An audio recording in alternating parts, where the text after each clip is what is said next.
இந்த அமைதி என்கின்ற வார்த்தை பழைய ஏற்பாட்டிலும் புதிய ஏற்பாட்டிலும் வருகிறது. பழைய ஏற்பாட்டில் ஷாலோம் என்கின்ற எபிரேய சொல்லும், புதிய ஏற்பாட்டில் ஐரேனே என்று சொல்லுகின்ற ஒரு கிரேக்க வார்த்தையும் இதே பொருளை சொல்லுகின்ற வார்த்தைகளாக இருக்கின்றன. இந்த சமாதானம் அல்லது அமைதி என்று நாம் சொல்லுகிற இந்த அமைதியினுடைய பொருள் என்னவென்றால் நிறைவாழ்வு என்று நாம் சொல்லலாம், அல்லது பெரும் சத்தமில்லாமல் இருக்கின்ற நிலை அல்ல. அமைதி என்று சொல்லும்போது ஒருவேளை எந்த விதமான சத்தம் இல்லாமல் எந்த விதமான சலசலப்பு இல்லாமல் இருக்கிற நிலையை நாம் அமைதி என்று சொல்ல முடியாது. குவைட்னஸ் என்பது வேறு, பீஸ்ஃபுல்னஸ் என்பது வேறு என்று உங்களுக்கு தெரியும் இல்லையா? இந்த அமைதி என்பதில் நிறைவாழ்வு என்கின்ற அந்த முழுமையான வாழ்வு, ஹோல்னஸ் அடங்கி இருக்கின்றது. நீதி சமாதானம் என்று 85வது சங்கீதத்தில் நீங்கள் வாசிப்பீர்கள். அடிக்கடி நாம் வாசிக்கின்ற ஒரு பகுதி 85வது சங்கீதத்தில் நீங்கள் பார்த்தீர்களானால் 10வது வசனம், பேரென்றும் நான் புதிய மொழிபெயர்ப்பிலை நான் வாசிக்கிறேன். நீங்கள் யாராவது உங்களுடைய மொழிபெயர்ப்பிலை நீங்கள் வாசிங்கள்.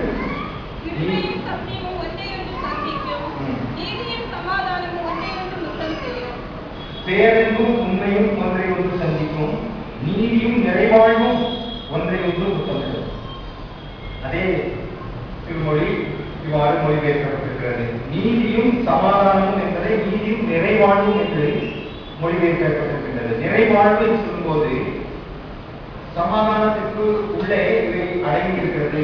நீதி சமாதானம் என்பது நிறைவாழ்வை கொண்ட ஒன்று என்பதை சுட்டிக்காட்டுகின்றது. பழைய ஏற்பாட்டு பகுதிகள், அதாவது இப்பொழுது நீங்கள் வாசித்து கேட்ட பழைய ஏற்பாட்டு பகுதியில மீகா தீர்க்கதரிசி தெளிவாக சொல்கின்றார்.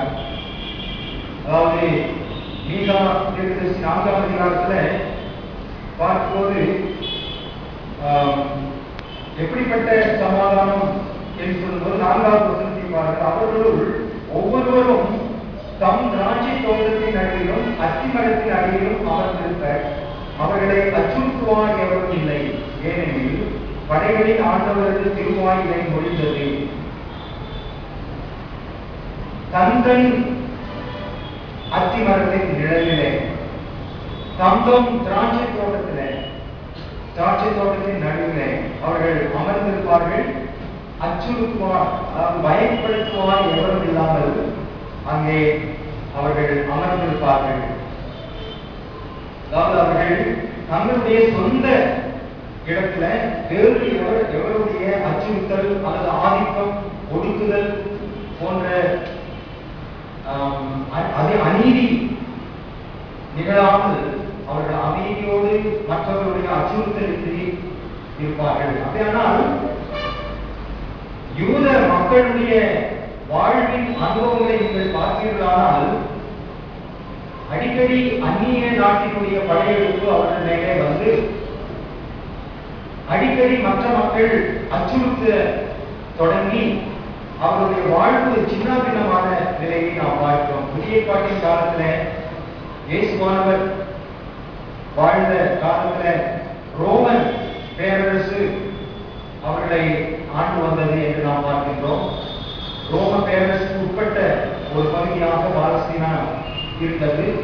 அதற்கு முன்னாலே அநேக அடிமைத்தனங்கள், பாரசீகர்கள், பாபிலோனியர்கள், கிரேக்கர்கள், அதற்கு பின்பு ரோமர்கள் என்று இப்படி வரிசையாக அடிமைத்தனங்களில அவர்கள் அச்சுறுத்தப்பட்டு ஒடுக்கப்பட்ட நிலையில வரிப்பழுவினாலே தாங்க முடியாத, பொறுக்க முடியாத தொல்லைகளை அனுபவித்து வந்த ஒரு சூழ்நிலை.